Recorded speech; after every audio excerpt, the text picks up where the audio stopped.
Hello, y'all. Been a minute since we've been over here. I know we got to get up out of this doggone theme. It's been a minute. But anyways, it's also been a minute since y'all seen me do this as well. Y'all so used to me having this hair covered up over the past year or so. So, hold on. Let me pull y'all back so y'all can finally see what my... Oh, shit. Wait a minute. Wait a minute. Honey, I done shot my damn self. I'm so used to covering my hair up, I ain't even really seen myself in the reflection. Oh my God. Y'all, and I tell y'all, I am not wearing none of the, because I know some of y'all know I got the Fabron hair filler fibers, which I never used.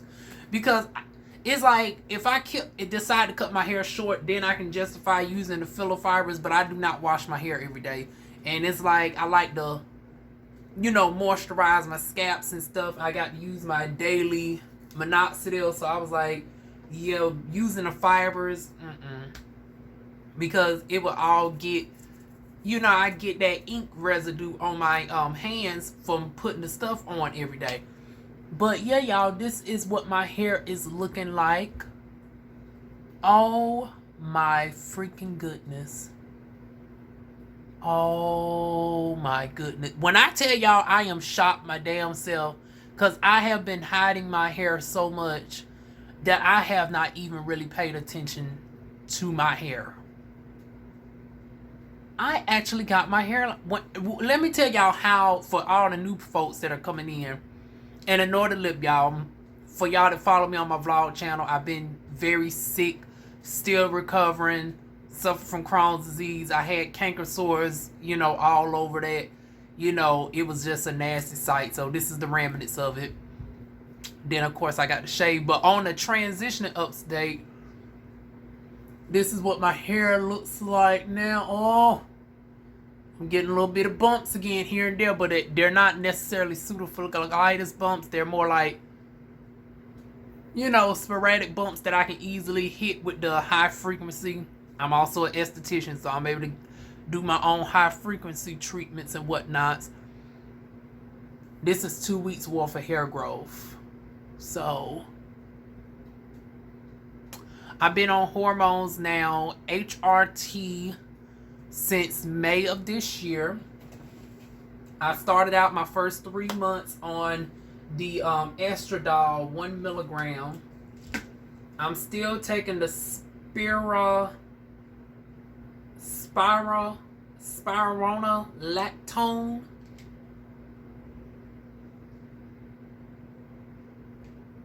50 milligram. I don't know why I jumped back like that's a large dosage or whatnot. But yeah, I got this. I take this 1 tablet in my mouth twice daily. This is the same amount. I got my estradiol 180 tablets. I take 1 by mouth twice daily. And then I got my finasteride from my doctor. Y'all know I was getting my finasteride from Keats, and I was paying $123 for every 3 months. They would give me a 90-day supply. Now, the finasteride by itself would have been, it was $75, 1 milligram. 3 bottles of this is $45. I ended up signing up through Blink Health, and I got the same prescription for, it was 30-day supply for $18. So even if I was to get a 90-day supply, it still came out to over $20 cheaper than going through Keeps, because Keeps didn't give you like a group discount or anything. So I was still paying $75 for the for their Keeps. They ended up trying to price match me, but by that time my doctor was like, well, girl, I can just gonna write you a prescription. I was like, well, how much is going to cost me through insurance? Because I know sometimes insurance is iffy on, prescribing, cosmetic hair medication, whatnots. So that was the tricky thing. So that's probably why she gave me this right here. So I got 5 milligrams, but I do not take 5 milligrams a day. I take 5 milligrams. Now this is the weird thing, and I don't know if she knew this. But she told me to break the pill in half, and I'm going to show you why that's not possible. It does not have a score line, and it's actually dangerous to try to split a pill that does not have a score line. A score line is where you can break the pill in half. Matter of fact, I'm going to show y'all my spirulactone and show y'all the score line on it. But I take a whole pill, so I don't have to split it. But if I had to, I could easily do it with a pill splitter. Let me see if I can turn down the light. Oh shoot, then it doesn't help that I got these nails. Can y'all see that? Oh shoot, y'all can't really see that at all. But it has a pill splitter on it. I mean, it has a line in between it where you can see where it needs to be cut in half. So what I've been doing is I've just been taking a whole 5 milligrams and I do it every other day, and it balances out as if it's on 2.5 milligrams. And I haven't been taking this that long. Now, finasteride in general, I have been taking, pretty consistently since November of last year, with only a couple week breaks, 2 couple week breaks, like up until, let me see, July up until August, I was like 20 days off of it. And it has a very short shelf life in the body. It only is stored like 2 weeks in the body, which is weird. It takes 3 months for your body to get used to it, but it's only stored for about 20 days. And then there was some time back in like February where my prescription didn't come in a timely manner, and I was off of it, but I was only off of it for like 4 days. But when did I get this filled? Okay, the 24th of August, and it's now the 15th of September. So it's been essentially 3 weeks that I've been taking this. But finasteride in general, I've been taking pretty consistently since November. So it's been 10 months of finasteride, 10 months of the Keeps, in conjunction with my other hair care products. Using LED therapy, trying to use red light on me a couple times a month, mostly for my face, but I take my, turban and stuff off, and I say, well, shoot, the hair can get a little bit of this benefit too. And this has been the results. I finally got somewhat of a hairline back, because y'all remember this used to all be visible if y'all see my previous videos, and I still got some thinness up and through here. Don't get it twisted. I'm going to show y'all. I'm going to be fully transparent. Boom, boom, boom. And show y'all that this is still quite a bit of balding. But I'm glad that at least on camera, I can fake the funk for the most part. Like if I'm looking straight forward like this, I at least got a full hairline. And I mean, it still pales in comparison to what my hair used to look like back in the day. Y'all remember my hairline used to be so strong. It used to look like I had a wig on. But compared to what it used to be with the hair loss, oh my goodness, this is a drastic improvement. Now we just got to get this to growing or whatnot. Even if it doesn't grow and I still have to end up doing a hair transplant, it looks like I won't have to do that much. I can just, because I was thinking I was going to have to do like 5,000 grafts. It looks like I can cut that number maybe in half and just do 2,500 grafts. And at that point, I probably wouldn't mind doing a FUE as opposed to a FUT, which means they can just do the take off from sporadic areas. And since it's so little, I wouldn't have to worry about my hair becoming sparse. Because, with me being natural and I have type 4 hair, you have to take that in consideration. You don't want to look like a chichilla. You don't want to look like a chichilla patch in the back. You got patches of hair and it's looking like a woodpecker just poked up inside your bushy afro or whatnot, and certain parts are missing. So yeah, those are my fears of getting a hair transplant. But I think I found one place that I'm willing to go to. They got 2 locations. Ironically, the one in Maryland is closest to me, but I want to go to the one in Florida. I have a hatred for Maryland for personal reasons. It's not even due to the areas, due to who's there. So I would rather go to Florida instead. So yeah, and I think it's hairtransplants.com. They are a group of people that specializes in high unit follicular unit extractions, and they really they have a plethora of black clients that they have done, including transgenders. So it's like, okay, they know type 4 hair. They have done black people, not just the token chick with 3A curl pattern, but the chick with the 4B, the 4A, the 4C. Now, I ain't seen one with a combination of curls like mine's. Like, y'all know I got 3 different patterns going on. Like, y'all know certain parts of my hair is like a tight spiral curl, and then other ones are ringlet coils, and then some are like zigzaggy. I guess that would be like the 4B texture. But yeah, this is what's the progress. I'm going to go ahead and wet my hair up a little bit, just to prove to y'all. Oh Lord, I still smell vinegar in here. I had this bottle that I was using low key as my car cleaner. I had some vinegar in it. I just drained it out, but I still smell the vinegar up in here. That's okay. Ain't nobody up on me like that, no way. So as y'all can tell, I ain't got no ink or anything on my hair. This white residue is the Minoxidil.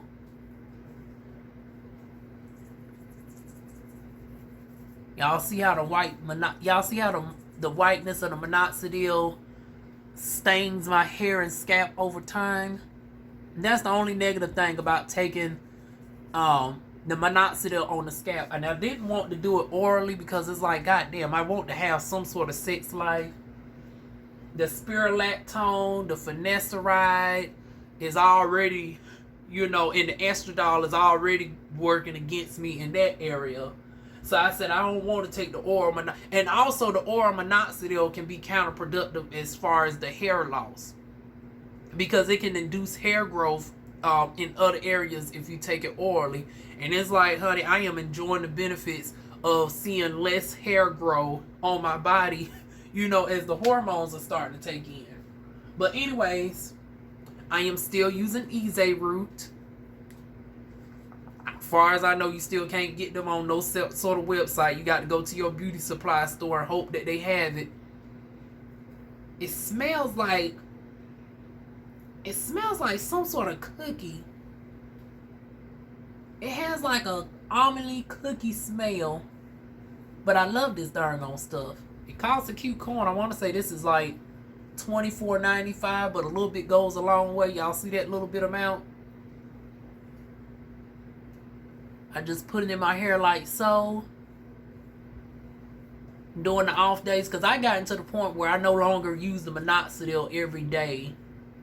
Because like I said, it can become quite irritating. Not as far as irritating my scalp, but the sharp color contrast. Because as y'all can tell, my hair is naturally jet black.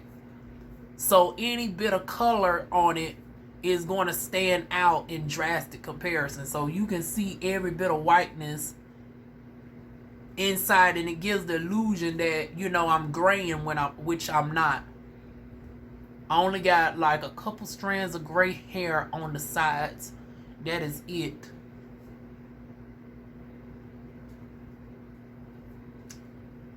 And then as far as the serum, I use that on wash day, because they say they will prefer it on very damp hair, towel dry, clean hair. So this is the only one that I use on well, my hair ain't necessarily dirty, because for the past year I've only been using like a couple products at a time in my hair.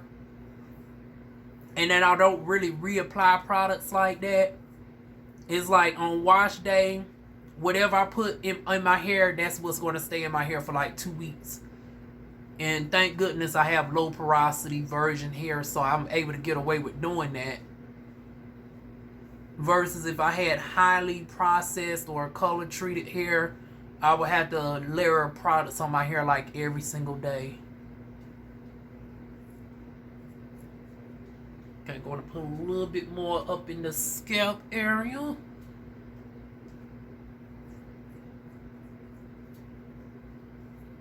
And once again, shout out to the Easy root, honey. This has also been helping me out quite a bit. And you see how it's getting rid of that darn white cast from the Minoxidil?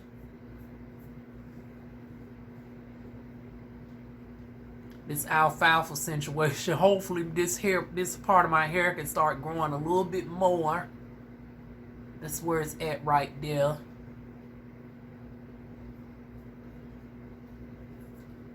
Then if I take one of these loose, and then we're going to end it on out there. I'm just accepting for right now. My hair ain't going to never get past bra strap length again. Like, my hair stays at just roughly around between 14 to 17 inches long. Because right here is 20 inches on me. And this is where my hair always wants to stop at. Before it gets to creating all those single strand knots, and I have to cut off at least a solid inch of my hair. So that's what, about like 17, because right here is 20 inches. So yeah.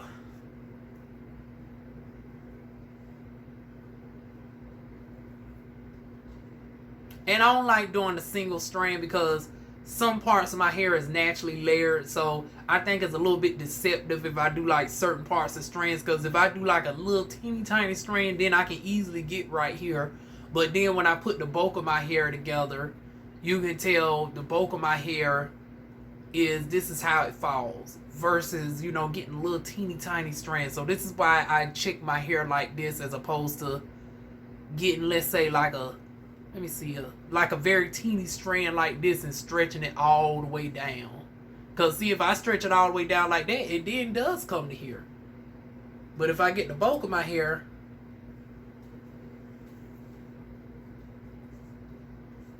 ta-da! Okay, let me twist it right on back up. And that is it, y'all. That is my hair update.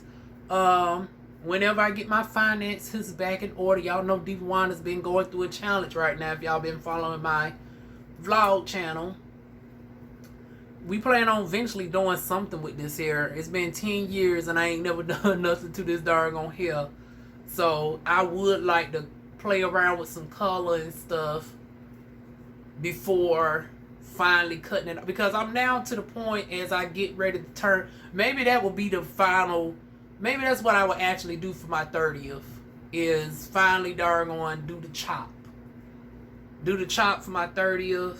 Well, no, because I still want to see what it's like to have, what it's like to process low porosity hair on long hair, because it's easy to bleach hair blonde when it's short, because the first 2 inches of your scalp, the first 2 inches radiates heat off your scalp. So it's easy to go from black to blonde if you have essentially virgin hair and it's only 2 inches.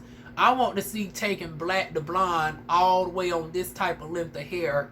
And once again, like I said, y'all, I ain't got no color in my hair at all. No henna, no rinse. I haven't flat ironed my hair in 3 years. I let my hair air dry. I barely use a blow dryer like that. Every once in a while, I might use a blow dryer. And even then, I use like medium heat. So my hair is like the most virgin that you can get.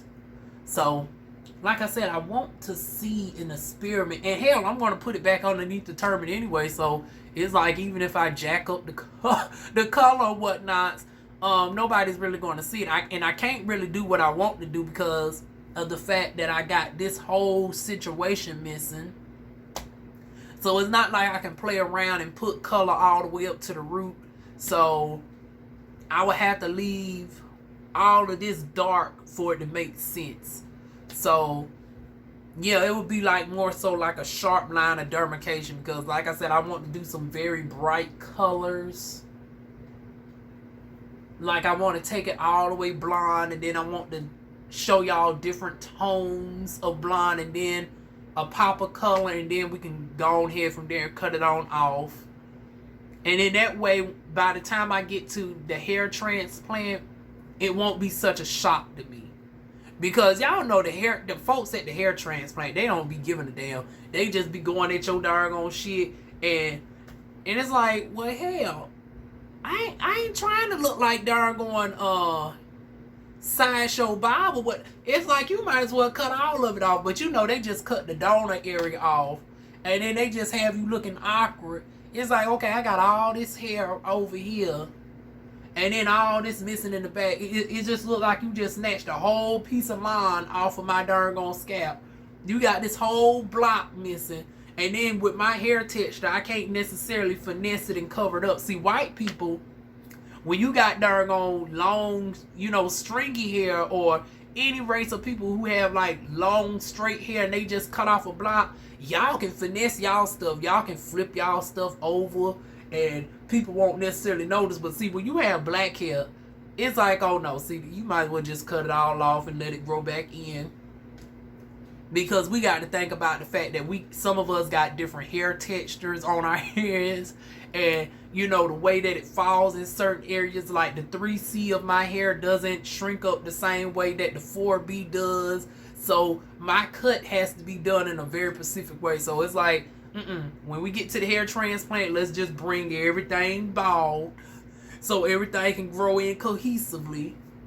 And then now I got to think about adjusting my way that I used to do my hair as it grows in, because now I'm going to have a whole different texture up in this area than what I'm used to.